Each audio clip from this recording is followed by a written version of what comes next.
Hey, it's coming up live more often to me now. So as usual, I'm checking and I'm seeing that I have video. Do I? Do I have video? Do I have audio? I don't know. This new system on StreamYard, well, I've been doing it for about a year now. So this looks like, uh-oh. I'm gonna wait a second and see what's going on. It tells me to reload. Um, hmm. I'll do the intro and then I'll come back and we'll see if it's okay.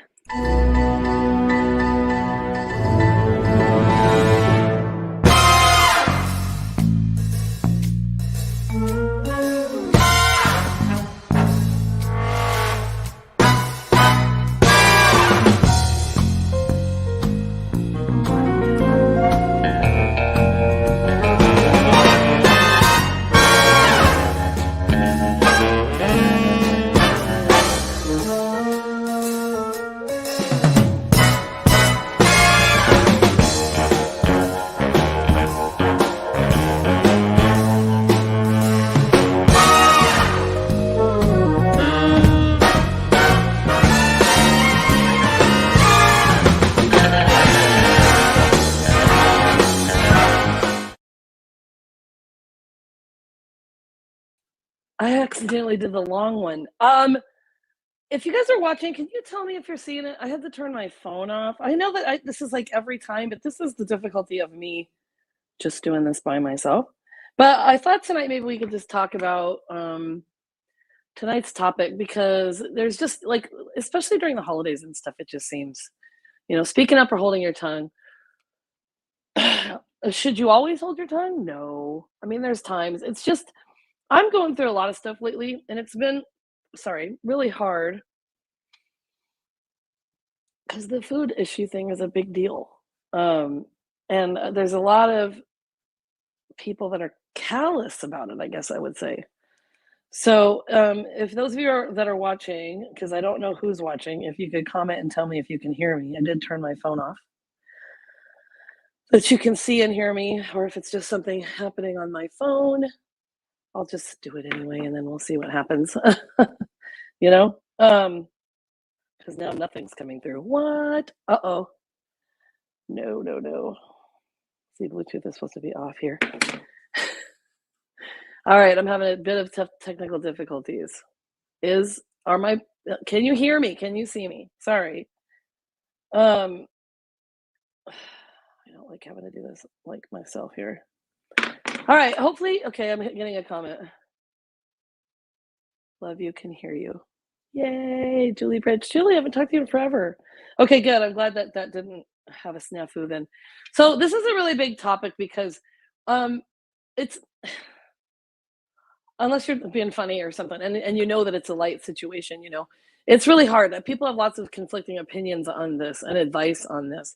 um, the problem with just saying something that you're feeling or whatever is that you could potentially hurt someone's feelings, and just remember that one word, one kind word, one negative word can make or break someone's day or maybe the years to come, and so I've been speaking with some more people, and it's really interesting because um, now, I'm not gonna be a Debbie Downer, but, the food issue thing is, I'm really upset about it, like, really. Like, I can't believe that I could possibly have, on top of gluten issues, because that post, I've been gluten-free, like, almost 10 years now. I'm fine with that, but to have dairy and egg on top of it, I do have a kit that I ordered, so I'll let that come in. I do have another possible option, but what I'm talking about is things like, and I've talked about this before, so just bear with me.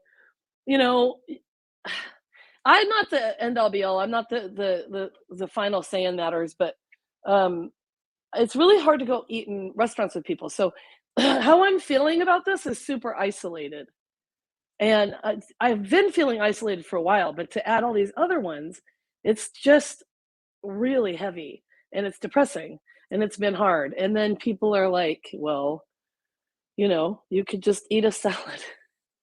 That's the thing all the time. I don't wanna eat a fucking salad. How do you like them apples? I wanna eat what you're fucking eating. But if I can't, I wanna eat something that it's le as le is at least not a burger without a bun and a side salad, you know?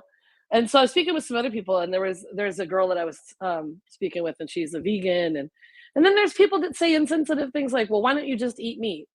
Why don't you just start eating meat? Like it's better for you, or whatever." And it's like, I just think it's really insensitive. So I don't know what your take is on it. Next week is going to be a fun show, I swear.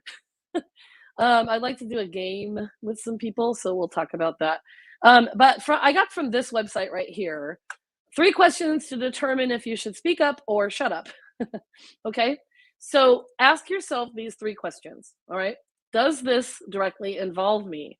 So, people that always give unsolicited advice and unwanted comments, it could be annoying, it could be mean. Just think about it. If someone's reaching out to you, because there's reasons that people reach out to. Sometimes they just want a voice, they just want to be heard, and they don't need advice, they just want you to listen. So the comment that you're making, if it has little or no impact on you or anyone even relatively close to you for that matter, but you're better off keeping your mouth closed. Um,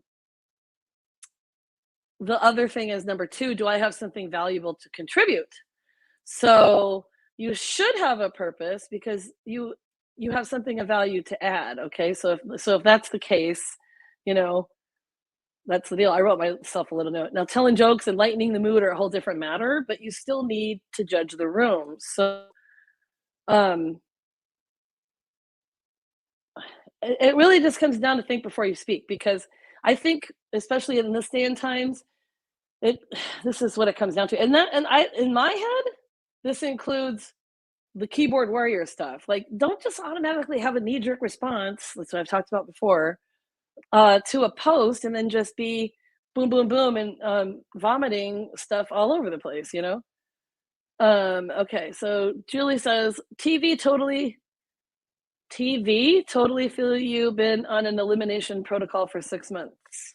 What's TV? Okay, maybe totally. Really? All right, Julie, we'll have to talk more later. But if you won't mind typing in here, what are your food issues? Oh, and that's the other thing too. Like I've said, people think it's fake. It's a fad. It's not. It's believe me, I wouldn't be giving this shit up if I didn't have to. Okay, so just to recap the first 2, does this directly involve me? Okay, so are they just talking to you? 2, do I have something valuable to contribute? And then number 3, what will happen if I don't say something? So take a moment to think about how the situation would be if you didn't say something. And it depends on the situation, because like I like being funny and I like lightening the mood, but I'm not going to be funny at somebody else's expense. Rick, you're the best. Hello. I'm not going to be funny at someone else's expense. And then I certainly wouldn't discount someone's feelings. So that's the thing I think people need to think about is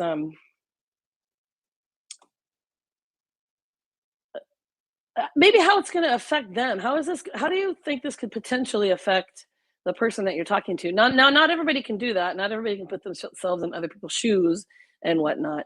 But here we go. All right. So I took this from uh, Less Fixing, More Listening, from this website right here. And this writer, Meredith Goldstein, she's the love letters advice columnist for the Boston Globe, and she has been, I think, for about a decade.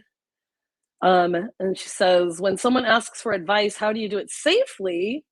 How do you not hurt someone? And then I took the first 3 examples, and body language matters. So standing like this matters. Like, you know what I mean? Like, I guess this might be okay, but she suggests, and she talks to experts about it. Keep your hands free. Don't multitask with the phone, and keep your face neutral. Now, this is really hard to do. If someone tells you something shocking, uh, we should do like a tester of this. I always tell people I literally, nothing shocks me, literally, and I don't judge. Now, listen, I guess I can't say literally, because if you told me you killed someone, that would shock me, and I would be afraid, and I think my voice would show it. I mean, my face would show it. But body language matters. Are you listening? Or are you just trying to get the hell out of there? Okay, you don't have to fix the problem. Okay, I kind of talked about this. When people say, what should I do? They often want to process the problem themselves. And you're giving good advice if you can help them figure that out on their own. So you can ask probing questions like, Have you ever tried, like, a similar situation before? What was the outcome? What's your biggest concern? I mean, like, it just depends on what the person's talking about. And then for you to remember as the listener that this has nothing to do with you, this is not about you. And this is what I've learned for a long time. So, Rick, you would know this. It's not about you. Isn't this the exact convo we had back in school when I almost got into that fight with Nico? Yeah. So Rick knows this because I taught at this alternative high school and he was a student there. And that was always what we talked about. It's not about you. It's not about you. And Rick, I remember having that conversation with you and you didn't have a fight and that was awesome. So there are times that you can give advice but that's more of a conversation and you just have to read the room, meaning read the person that's speaking. So um and also, if you're someone who needs help, be careful who you go to. Okay. And if you really need it, sometimes you can say, hey, I just need to get this off my chest. And then maybe we can talk about it. Or, I just have to like process this. Okay. And then the third one on that article was know when the questions are more than you can handle. Okay. Because sometimes people will talk about some serious stuff, and you need to be able to know that it's okay to refer to health professionals when you can't help an individual find this problem solutions on their own. Okay. And then it's not it's not necessarily if you don't have something nice to say, don't say anything at all. This is my little note here, but more of a process of really thinking before you speak. And I think really that's ultimately probably just burped. Excuse me. More what this is about. So Rick says, "Yeah, I realize now I kind of overreacted to what he said to me, thinking he was thinking directly about me." And that's part of the thing too. Maybe I should do a thing on like our internal thoughts and like the thoughts that we put on others. So if we are reacting to a situation and we're saying, "Well, he did this or she did this or whatever," we're putting what we think that they're doing or saying on it, and we don't know for sure. So communication is key. And so I'll have to do another one of these on communication because, and I know I've talked about it before a little bit, but you just have to rip that band-aid off. You just have to get it done. So that's basically all I have today. I'm trying to keep them shorter. This one's 12 minutes so far. Let me know what you guys think. Give me some ideas. I'd like to kind of revamp in January. I know I talked last week, and no, I haven't put a survey together because I don't have a lot of time, but I do love doing these. But I have my panel girls, and then it's hard for us to get together on the same Tuesday sometimes. So you know, there's that. But I'd like to do some more fun stuff and more interviews. So give me some interesting topics and let me take it to a different level. And know that if someone's sitting with you and you're speaking and getting something off your chest, it's okay if they're not saying anything. They are actually supporting you. Alpha for life. Yeah, he's talking about the school. TEH culture matters. What is TEH? I'm a lame ass. I lost my train of thought. I think you, as a person who wants to speak, also choose the people that you speak with, trust the person that you speak with, and if you're a person that is in this situation, and even if you hear someone else, like I said, you don't have to say you're a fucking douchebag. You just don't have to say that. You can just refrain. Like there's a lot of times, like I said, the keyboard warrior thing. I'm like boop boop boop boop on my phone, and then I'm like, nah, it's not even worth it. It's not worth it because you have to think about the whole situation. So this is just a short little one today. It's not that exciting. Sorry about that, but hopefully it helps a little bit. And I'll be back next week with something. Maybe cooking. We'll see. So before I leave, Rick says self-image, I think, is an issue that needs to be addressed for younger viewers. Oh, or parents on how to help kids develop their own self-image. Rick, challenge accepted. I'm doing it. Done. I'm really good at that. Rick will remember. I'm the kind of person that still should be teaching, but nobody supports teachers, and it's really sad. I love my teacher friends, but I just can't do it anymore. I'll teach in this aspect. I'll do some other things. So um, Rick, yay, I do. So you guys have a great night. I'll see you next week. And somebody, oh, Rick, thanks for supporting me. I support you too. Um, Somebody reach out to me remind me to maybe put out a survey or a questionnaire type thing that you guys can answer. I want to make it simple. Nothing like, hey, do you have time for a 2-minute survey? I just kind of want your input and feedback on some stuff. So have a great night, and I'll see you next week. The Horgan loves you. Oh, I have it here somewhere. La la la. The Horgan loves you. Peace and love. See you next week, guys.